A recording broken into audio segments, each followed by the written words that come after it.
Star Trek: The Next Generation, 1987 to 1994, has captured the hearts of millions of fans worldwide, delivering unforgettable adventures in the vastness of space. However, behind the iconic characters are the talented actors who brought them to life, many of whom are no longer with us. In this article, we pay tribute to 25 Star Trek: The Next Generation actors who have passed away, celebrating their incredible contributions to the Star Trek legacy. Join us as we reflect on their memorable performances, the impact they left on the series, and the lasting impressions they made on fans and the world of science fiction. Tony Todd, who portrayed Ken, Worf's brother and a fierce Klingon warrior, was 36 when he first appeared in Star Trek: The Next Generation in 1990. Todd's portrayal of Ken, who was both deeply loyal and tragically flawed, struck a chord with fans, making him one of the more memorable secondary characters in the Star Trek universe. His role as a warrior struggling with honor, family loyalty, and the complexities of Klingon culture showcased Todd's ability to bring depth to even supporting roles. Off-screen, Todd's personal life was marked by a series of struggles, particularly with addiction and the pressures of Hollywood. He was married late in life to an actress, but their relationship struggled due to infidelity and other emotional issues. Todd also had 2 children from previous relationships, a son and a daughter, with whom he maintained a complex relationship. Despite these challenges, Todd found strength in his family and continued his acting career, appearing in a wide range of genre films and television series. Todd's later years saw him somewhat reconcile with his past, although he faced ongoing health issues. In 2024, Todd passed away at the age of 69 from natural causes. Patty Yasutake, who portrayed Nurse Alyssa Ogawa in Star Trek: The Next Generation, was 37 when she first appeared on the show in 1990. Her character, a kind-hearted and competent member of the medical staff aboard the USS Enterprise, quickly became a fan favorite. Though Yasutake's role was not central to the plot, she became a symbol of the franchise's commitment to diversity and inclusive representation. Off-screen, Yasutake faced several personal struggles. She married young, but her marriage ended in divorce after several years, largely due to the pressure of her growing acting career and the emotional toll it took on her personal life. She also faced challenges in her career as an Asian American actress in Hollywood, often having to navigate the complexities of identity and opportunity.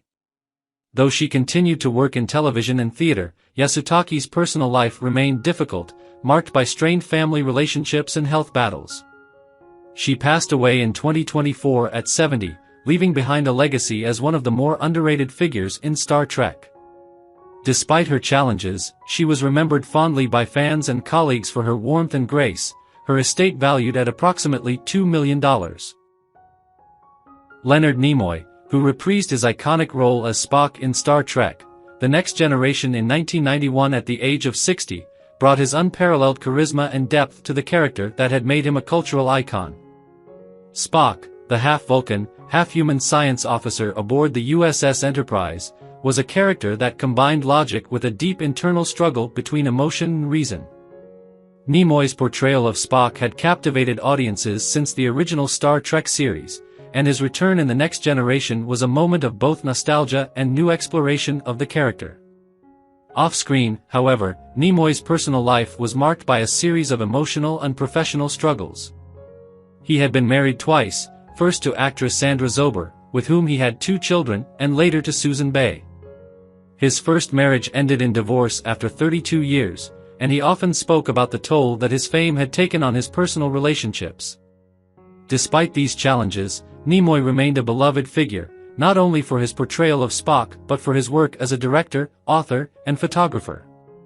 Unfortunately, after years of health problems, Nimoy passed away in 2015 at the age of 83 from complications related to chronic obstructive pulmonary disease, COPD. He left behind a rich legacy that continues to resonate with fans around the world. His estate was valued at $45 million, much of which was used to support various philanthropic causes. Andreas Katsulas, who portrayed the formidable Romulan Commander Tomalak in Star Trek: The Next Generation, was 43 when he first appeared in 1989. Known for his deep voice and intense, calculating portrayal of the Romulan commander, Katsulas became one of the most memorable antagonists in the Star Trek franchise. His character's ruthlessness and strategic mind made him a formidable adversary to Captain Picard and his crew. Despite his professional success, Katsulas's personal life was far more turbulent. He struggled with depression for much of his life, a battle that deeply affected his relationships and career. He married young, but the marriage ended in divorce, and he found himself distanced from family and friends. The pressure of maintaining his career and dealing with personal demons led him to battles with alcoholism and feelings of isolation. Despite these struggles, Katsulas remained dedicated to his craft and appeared in numerous television shows and films, including Babylon 5, where he portrayed the mysterious Kar. His enduring commitment to his work was admired by those who knew him, even though his personal life often overshadowed his professional accomplishments. Tragically, Katsulas passed away in 2006 at 59, after a battle with lung cancer. He left behind a legacy as a talented and complex actor, though his life was marked by profound personal challenges. Barbara March, who portrayed Lursa, the ambitious and ruthless Klingon warrior in Star Trek: The Next Generation, was 38 when she first appeared on the series in 1991. Lursa, along with her sister Better, embodied the cutthroat and power-hungry side of Klingon culture. March's portrayal of Lursa was marked by a commanding presence, and she was one of the more striking female antagonists in Star Trek. Despite the strong and often intimidating nature of her character, March's personal life was far from as straightforward. She married young, but her marriage faced many challenges and eventually ended in divorce. March found herself raising her daughter on her own, struggling to balance motherhood with her acting career. Though she continued to work in television and theater, she often spoke of feeling underappreciated in Hollywood. The pressures of being a single mother and the isolation that came with being in a highly competitive industry weighed heavily on her, and she found herself increasingly removed from her family and the entertainment world. Barbara continued to act, but her personal life remained full of struggles. In 2019, at the age of 65, she passed away after a battle with cancer. Her death marked the end of a career that was both defined by her work in Star Trek and the complexities of her own life. Majel Barrett, who voiced the Enterprise computer in Star Trek: The Next Generation, was 55 years old when she began her iconic role in 1987. However, her involvement with Star Trek spanned far beyond her voice work, having been part of the franchise since its inception in the 1960s. She also portrayed Nurse Chapel in the original series and played the pivotal role of Waxana Troy in The Next Generation, bringing a strong yet whimsical personality to the show. Off-screen, Barrett's life was deeply intertwined with that of Gene Roddenberry, the creator of Star Trek, whom she married in 1969. Their relationship had its challenges, particularly during Roddenberry's later years when he faced health problems and had other romantic entanglements, but Barrett remained a steadfast partner. After Roddenberry's death in 1991, Barrett continued to work within the Star Trek universe, even producing later series. Despite her professional success, she endured personal heartache and loneliness in her later years. Barrett passed away in 2008 at the age of 76 after battling leukemia.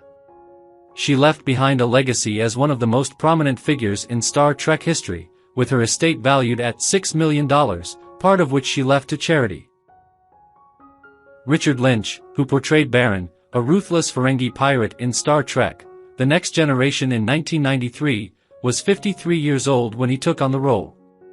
Known for his striking appearance, with a scarred face and piercing eyes, Lynch was often cast as an antagonist throughout his career. His portrayal of Baron as a merciless, cunning pirate captain who used manipulation and violence to get what he wanted left a lasting impression on fans. Despite his success as a character actor, Lynch's personal life was marred by significant challenges. He struggled with substance abuse for many years, which contributed to his tumultuous relationships and difficulty maintaining stable career opportunities. He was married multiple times, but his marriages often ended in turmoil, and he experienced estrangement from his family. Lynch was known to be fiercely private and often preferred a solitary lifestyle, even though his career required constant engagement with others. His battles with addiction and personal demons made it difficult for him to maintain long-term stability, both personally and professionally. Despite these hardships, he continued to act, bringing his distinctive presence to various TV shows and films. Sadly, Lynch passed away in 2012 at the age of 72 from a heart attack. Charles Cooper, who portrayed the Klingon Chancellor K'mpec in Star Trek: The Next Generation in 1990, was 64 years old when he appeared on the series. As K'mpec, Cooper brought a sense of dignity and authority to the Klingon leadership, embodying the complexities of the political situation within the Klingon Empire. Cooper's portrayal of K'mpec was a memorable moment in Star Trek history, adding layers to the portrayal of Klingon culture. Off-screen, Cooper led a life marked by dedication to his craft and a series of personal challenges. He was married twice, and his relationships faced typical pressures associated with the acting profession. Cooper also struggled with the isolation that often accompanies fame, but he maintained strong connections with his colleagues and family. In his later years, Cooper became increasingly involved in teaching and mentoring younger actors, using his experience to guide others in the industry. He passed away in 2013 at the age of 87, leaving behind a legacy of memorable performances in both theater and television. His estate was valued at around $2.3 million, and he was remembered fondly for his dedication to his craft and his kindness to others. George Murdoch, who portrayed Admiral J.P. Hansen in Star Trek: The Next Generation in 1990, was 60 years old when he appeared on the series. As Admiral Hansen, Murdoch played a key role in providing guidance to the crew of the USS Enterprise D, especially during tense situations. His character, though not a central figure, brought gravitas and experience to the series. Murdoch, a veteran actor with a career spanning decades, had a distinguished body of work in film, television, and theater, known for his strong, authoritative presence on screen. Off-screen, Murdoch's personal life was relatively quiet, though he too faced struggles typical of many actors. He was married twice, first to his childhood sweetheart and later to another woman, but both marriages ended in divorce. Despite the ups and downs of his romantic life, Murdoch remained close to his children, who were a source of strength for him during his later years. He remained active in acting into his senior years, but health complications began to take a toll. Murdoch passed away in 2012 at the age of 81, leaving behind a legacy of strong performances across various genres. His estate was valued at around $3 million, and he was fondly remembered for his contributions to the entertainment industry. Frank Corsentino, who portrayed Daimon Bach, a Ferengi antagonist, in Star Trek: The Next Generation in 1987, was 46 years old at the time. His portrayal of Bach, a cruel and vengeful character seeking revenge on Picard, was chilling and intense, making him one of the more memorable villains in early Star Trek history. Corsentino's performance was part of his broader career, where he often played characters who were either morally ambiguous or overtly antagonistic. Off-screen, however, Corsentino's personal life was filled with struggles. He married twice, and both marriages ended in divorce, with the stress of his acting career and personal issues contributing to their breakdowns. He had children from both marriages but faced ongoing challenges in maintaining strong relationships with his family, as he often struggled with financial difficulties and isolation. Despite his acting success, Corsentino found it difficult to stay financially stable in his later years. He faced periods of career stagnation, which only intensified his feelings of loneliness. In 2007, Corsentino passed away at the age of 65. His estate, valued at around $1 million, went primarily to his children and charitable organizations, leaving behind a legacy of significant contributions to television and film despite his personal struggles. Alan Scarfe, who portrayed Admiral Mendak in Star Trek: The Next Generation in 1991, was 45 years old when he took on the role of the determined and ambitious Klingon officer. Mendak's character played a critical role in the political intrigue of the episode, The Defector, in which he attempts to manipulate events for his own gain. Scarfe, a versatile actor with a diverse range of roles in television and theater, was known for his ability to convey both authority and vulnerability in his performances. His portrayal of Mendak added depth to the complex dynamics of the Klingon Empire within Star Trek. Off-screen, Scarf's personal life was relatively quiet, although he faced the challenges common to many actors. He married twice, with his first marriage ending in divorce. His second marriage was more successful, and he had children with his wife, though his busy career sometimes kept him away from his family. Despite being a well-respected actor, Scarf battled with feelings of isolation and the pressure of being in the public eye. In later years, he turned his attention to mentoring younger actors and teaching theater. Scarf passed away in 2024 at the age of 77, leaving behind a lasting legacy in both the entertainment industry and the hearts of his family. His estate was valued at $2.5 million, and he was remembered for his contributions to both stage and screen. Georgia Brown, who portrayed Helena Rosenko, Worf's adoptive mother, in Star Trek: The Next Generation in 1990, was 57 years old when she took on the role. Brown's portrayal of the compassionate and understanding Helena brought warmth and humanity to the character, offering a comforting contrast to the often emotionally turbulent Worf. As a well-established actress with a long career in theater and television, Brown was highly respected for her talent and grace. However, her personal life was marred by deep emotional challenges, including the early death of her husband, which left her devastated and emotionally strained. Despite her success in the arts, she remained single after her husband's passing and often spoke of feeling a deep sense of loneliness. Her emotional struggles were compounded by the demands of her career, but she remained dedicated to acting, especially in theater, where she found some solace. Sadly, Brown's life was cut short, and she passed away in 1992 at the age of 58 due to cancer. Despite her relatively brief time in Star Trek, her portrayal of Helena Rosenko left a lasting impression on fans. Brown's estate was valued at approximately $1.2 million, much of which was left to her close friends and the charities she supported. William Boyett, who portrayed Lieutenant Dan Bell in Star Trek: The Next Generation in 1988, was 61 years old at the time of his appearance. Boyett's character, Lieutenant Bell, was a minor role in the episode The Outrageous Okona, which featured a comedic tone and a charming rogue character. Boyett, who had a long career in television, was well known for his roles in police dramas such as Adam, 12 and westerns like The High Chaparral. His career spanned multiple decades, and he was particularly valued for his steady and reliable performances. However, despite his professional success, Boyett faced personal challenges. He was married twice, and both marriages were marked by difficulties, especially due to the demands of his acting career and the long hours required on set. His relationship suffered as a result, and his second marriage ended in divorce after many years.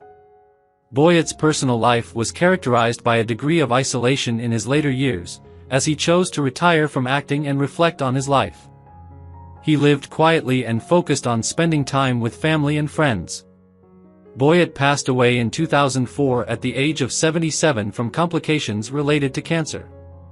Despite the struggles he faced, Boyett remained beloved by his colleagues and fans for his dedication to his craft and his warm, steady presence on screen. Pamela Kosh, who portrayed Jessel in Star Trek: The Next Generation in 1992, was 64 years old when she appeared in the series. Kosh's portrayal of Jessel, an officer aboard the USS Enterprise D who finds herself in a dire situation, was brief yet impactful. Though her role in Star Trek was relatively small, Kosh was a talented actress who appeared in several television shows in the 1990s, often playing roles that required a sense of intelligence and strength. Off-screen, Kosh's personal life was filled with both career successes and personal challenges. She was married for a time but struggled to find long-lasting stability in her relationships. She later faced the pressure of balancing her career with her desire to start a family, and her attempts to do so were often marred by emotional struggles and the loss of several pregnancies. Kosh found it difficult to maintain a strong public image, and the isolation that came with being a relatively private person contributed to her emotional toll. Tragically, Kosh passed away in 2022 at the age of 93, after battling cancer. Her death left her fans and co-stars in mourning. Kosh's estate, valued at $2 million, was left to her family and her closest friends, who fondly remembered her contributions to television. Richard Hurd, who portrayed Laker in Star Trek: The Next Generation in 1993, was 61 years old when he appeared in the series. As Laker, a Klingon warrior, Hurd delivered a strong, authoritative performance that emphasized the cultural and emotional complexities of the Klingon people. Known for his deep voice and intense presence, Hurd's acting career spanned decades, with notable appearances in Seinfeld, T.J. Hooker, and numerous films. While he was often cast as tough, no-nonsense characters, Hurd had a softer side that he occasionally displayed in his personal life. Off-screen, Hurd's life was marked by both success and personal hardships. He was married twice, with his first marriage ending in divorce, and while he had children, balancing his career and family was a challenge. The emotional strain of being away from loved ones for long stretches contributed to his feeling of isolation. Later in life, he found solace in spending more time with his children and grandchildren. Hurd passed away in 2020 at the age of 87, following a battle with cancer. His estate, valued at approximately $2.2 million, was left to his children and close relatives. Despite the difficulties he faced, he was remembered fondly for his contributions to television and film, particularly for his portrayal of strong, memorable characters. David Warner, who played Ghoul Modrade in Star Trek: The Next Generation in 1992, was 51 when he portrayed the villainous Cardassian officer. His chilling portrayal of Ghoul Modrade, who infamously tortured Captain Picard in the episode Chain of Command, left an indelible mark on Star Trek fans. Warner, a classically trained actor, brought a depth to his characters that was both terrifying and sympathetic. He appeared in a wide range of films and television series, including The Omen and Titanic, but it was his intense role in Star Trek that cemented his place in science fiction history. Off-screen, Warner's life was marked by a series of personal difficulties, including a marriage that ended in divorce. He had a daughter from that union but often found it challenging to maintain a balance between his professional commitments and his personal life. Warner also struggled with bouts of depression, something he openly discussed in interviews. Despite his challenges, he found solace in his work and the relationships he built with his colleagues. He passed away in 2022 at the age of 80, leaving behind a body of work that spans decades. His estate was valued at around $4 million, and he was remembered for his versatile acting career and the powerful impact he had on film and television. Malachi Throne, who portrayed Senator Pardek in Star Trek: The Next Generation in 1991, was 63 years old at the time of his appearance. Throne's role as the Romulan senator brought a sense of gravitas to the episode Unification, where he becomes embroiled in political maneuvering with Spock. Throne, an experienced actor, was known for his deep voice and commanding presence on screen, having appeared in many iconic television shows and films throughout his career, including Batman and It Takes a Thief. Off-screen, Throne's personal life was marked by both triumphs and struggles. He was married twice, first to actress Caitlin McKenna, with whom he had a son, and later to his second wife, whose identity he kept private. His first marriage ended in divorce, but he remained close to his children. Throughout his career, Throne faced the pressures of balancing his work life with his family obligations, and he often felt the strain of being away from his loved ones for long stretches. He found solace in his passion for acting and remained active in the industry well into his later years. Throne passed away in 2013 at the age of 84 from cancer. His estate, valued at $1.8 million, was passed on to his children and his longtime friends, who fondly remembered his legacy.